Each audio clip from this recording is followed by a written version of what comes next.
There are kings history remembers fondly, kings celebrated for their wisdom, their mercy, their art, their vision. And then there are kings before whom the ancient world simply trembled. Kings whose names, even now, carry the weight of something terrible and unstoppable. Nebuchadnezzar II, king of Babylon, ruler of the greatest empire the ancient Near East had ever produced. Commander of armies so vast that entire nations collapsed before he arrived. He did not just conquer cities, he erased them. He did not just defeat kings, he put them in chains and made them watch as everything they built was reduced to ash and silence. The prophets of Israel called him the destroyer of nations, the hammer of the whole earth, a king raised up by God himself as an instrument of judgment upon a world that had forgotten its creator. This is his story, and it is unlike anything you have been told. To understand Nebuchadnezzar, you must first understand Babylon. Not the Babylon of Hollywood, not the Babylon of vague religious metaphor. The real Babylon, a city on the Euphrates River in what is today central Iraq. A city that was already ancient when Nebuchadnezzar was born around 634 BC. Babylon had been a center of civilization, astronomy, mathematics, and trade for over 1,000 years before his birth. His father, Nabopolassar, was a brilliant military strategist who had done something once considered impossible. He had broken the Assyrian Empire. Assyria had dominated the ancient world for centuries. Brutal, efficient, terrifying, the Assyrians had invented the template for imperial conquest that every empire after them would copy, and Nabopolassar had brought them down. By the time Nebuchadnezzar was a young man, he was the crown prince of an empire that was still drunk on the shock of its own rise to power. The ancient world was wide open, and Nebuchadnezzar intended to fill every corner of it with the name of Babylon. In 605 BC, the fate of the ancient world was decided in a single battle at a place called Carchemish, a strategic crossing point on the Euphrates River in northern Syria. Egypt, under Pharaoh Necho II, was attempting to prop up the last remnants of the Assyrian Empire and maintain its own influence over the ancient Near East. Babylon, under the young crown Prince Nebuchadnezzar, was determined to end that ambition permanently. What happened at Carchemish was not a battle. It was an annihilation. The Egyptian army was destroyed so completely that the ancient records say they did not leave a single survivor. The prophet Jeremiah, watching from Jerusalem, wrote about it in language so vivid you can almost hear the horses screaming. Nebuchadnezzar did not just win the battle. He pursued the remnants of the Egyptian army all the way back toward Egypt, cutting them down as they fled. Then, in the middle of that pursuit, a messenger arrived. His father Nabopolassar had died in Babylon.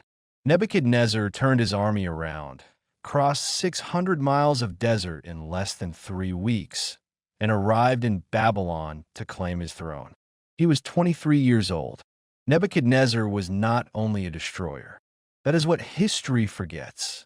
He was one of the greatest builders the ancient world ever produced. In the 43 years of his reign, he transformed Babylon from a powerful city into what ancient writers described as the greatest city on earth. The walls of Babylon were so enormous that the Greek historian Herodotus measured them and reported they were 56 miles in circumference, wide enough for 2 4-horse chariots to pass each other on top. Modern archaeology has confirmed the scale of the walls. The Ishtar Gate, the main ceremonial entrance to the city, was covered entirely in deep blue glazed bricks decorated with golden lions, dragons, and bulls. It was so breathtaking that the ancient world ranked it among the 7 wonders. You can still see it today, partially reconstructed in the Pergamon Museum in Berlin.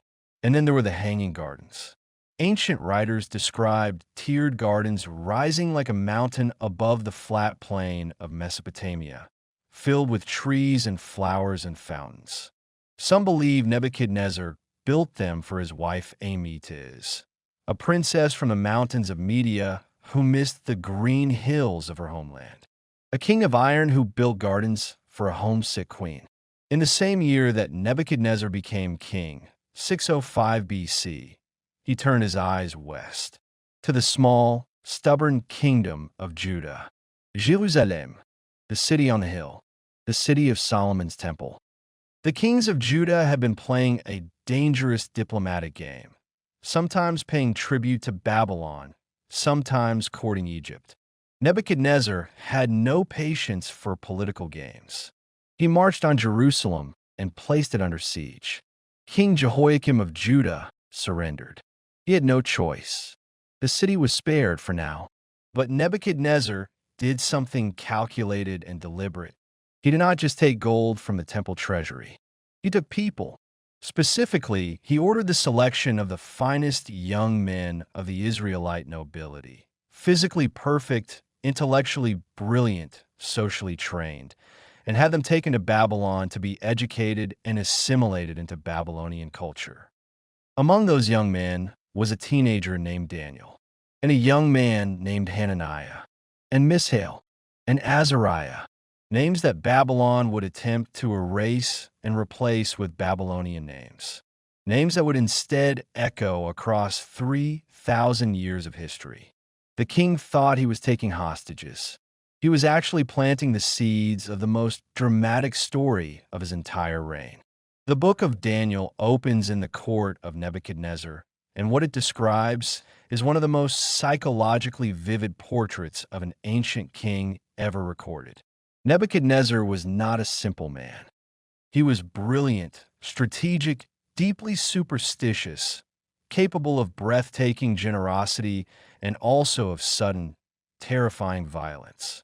He surrounded himself with the finest minds in the ancient world: magicians, astrologers, enchanters, wise men from every conquered territory.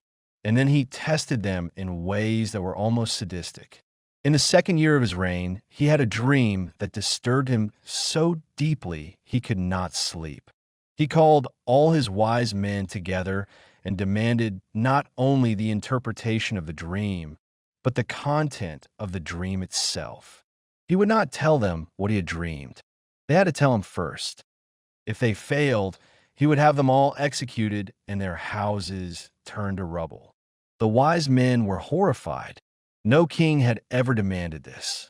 No human being could know what another man had dreamed. But a young Israelite captive named Daniel, who had distinguished himself through 3 years of royal training, asked for one night. He gathered his 3 companions. They prayed, and in the night, the dream was revealed to Daniel in a vision. Daniel stood before the most powerful king on earth and told him his dream before interpreting it. Nebuchadnezzar had dreamed of a colossal statue, its head of pure gold, its chest and arms of silver, its belly and thighs of bronze, its legs of iron, its feet a mixture of iron and clay. And as he watched, a stone cut without human hands struck the feet of the statue and shattered it. The gold, silver, bronze, iron, and clay all collapsed together, ground into dust so fine that the wind swept them away and no trace remained. And the stone that struck the statue grew and grew and grew until it filled the entire earth. Daniel told the king, "You are the head of gold. Babylon is the gold. But after you, another kingdom will rise, then another, each one weaker, each one more divided. And in the days of the final kingdom, God will establish a kingdom that will never be destroyed, a kingdom that will fill the whole earth." Nebuchadnezzar fell on his face before Daniel. He ordered incense burned before him. He said, "Truly your God is the God of gods and the Lord of kings." It was the most extraordinary moment of his reign, and he promptly forgot everything it meant. And then Nebuchadnezzar built a statue, not the mixed metal statue of his dream, a statue of pure gold, 90 feet tall, 9 feet wide, erected on the plain of Dura in the province of Babylon. Was this a direct response to Daniel's dream, a deliberate rejection of the prophecy that his kingdom would eventually fall? Many scholars believe so. The statue may have been a declaration: I will not be replaced. I will not decay into silver and bronze. Everything will remain gold. I will remain gold. He summoned every official, every governor, every captain, every judge, every administrator from every corner of his empire. He had a herald announce that when the music played, every person in that plain would bow down and worship the golden image. Anyone who refused would be thrown immediately into a furnace of blazing fire. The music played. Thousands fell, but 3 young men remained standing: Hananiah, Mishael, and Azariah, known by their Babylonian names as Shadrach, Meshach, and Abednego. 3 Israelite captives, standing upright on a plain of bowed heads. And someone immediately ran to tell the king. The text of Daniel chapter 3 records Nebuchadnezzar's rage with almost frightening detail. His face changed. The ancient word used suggests distortion, a face twisting with fury beyond normal expression. He ordered the furnace heated 7 times hotter than usual. He ordered the strongest men in his army to bind Shadrach, Meshach, and Abednego, fully clothed in their robes and turbans, and throw them in. The furnace was so hot that the soldiers who threw them in were themselves killed by the heat before they could step back. The 3 men fell into the middle of the fire, and Nebuchadnezzar, seated on his throne overlooking the furnace, leaned forward. He turned to his counselors. He said, "Did we not throw 3 men into the fire?" They said, "Yes, O king." He said, "I see 4 men, loose, walking in the middle of the fire, and they are not hurt. And the fourth looks like a son of the gods." The most powerful king on earth sat on his throne and watched something that his entire worldview had no category for. He stood up. He walked toward the furnace. He called their names. And they walked out, not a hair singed, not a thread scorched, the smell of fire not even on their clothes. By the middle of his reign, roughly around 580 BC, Nebuchadnezzar had achieved something no Babylonian king before him had managed. He had created an empire that dominated virtually the entire ancient Near East. Egypt had been humbled. Assyria was gone. The Hittites were a memory. The Phoenician cities paid tribute. The kingdoms of Transjordan bowed. Jerusalem had been destroyed. The Temple of Solomon, that golden house on the hill of Moriah, was rubble and ash. Its treasures sat in the temples of Babylon. Its people worked as slaves along the rivers of Mesopotamia. And Nebuchadnezzar stood at the absolute summit of human power. His inscriptions from this period are extraordinary documents of royal pride. He lists his building projects, his military victories, his divine appointments. He describes himself as the favorite of the great god Marduk, appointed to rule the 4 corners of the earth, the one whose name causes distant kings to tremble. There is no recorded voice of dissent. There is no recorded rival. For a moment, a brief, blazing, terrifying moment, Nebuchadnezzar was the closest thing to an absolute ruler the ancient world had ever seen.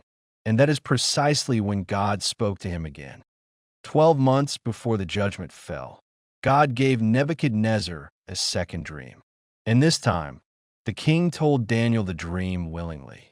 He had dreamed of a tree, not an ordinary tree, a tree of extraordinary height, growing until it reached heaven itself, visible from the ends of the earth. Its leaves were beautiful. Its fruit was abundant enough to feed the entire world. The animals sheltered under it. The birds of the air nested in its branches. Everything that lived found provision under this one tree. And then a holy watcher descended from heaven and cried out, "Cut down the tree, strip its leaves, scatter its fruit, drive away the animals and the birds. But leave the stump in the ground, bound with a band of iron and bronze. Let him be drenched with the dew of heaven, and let him live with the animals among the plants of the earth."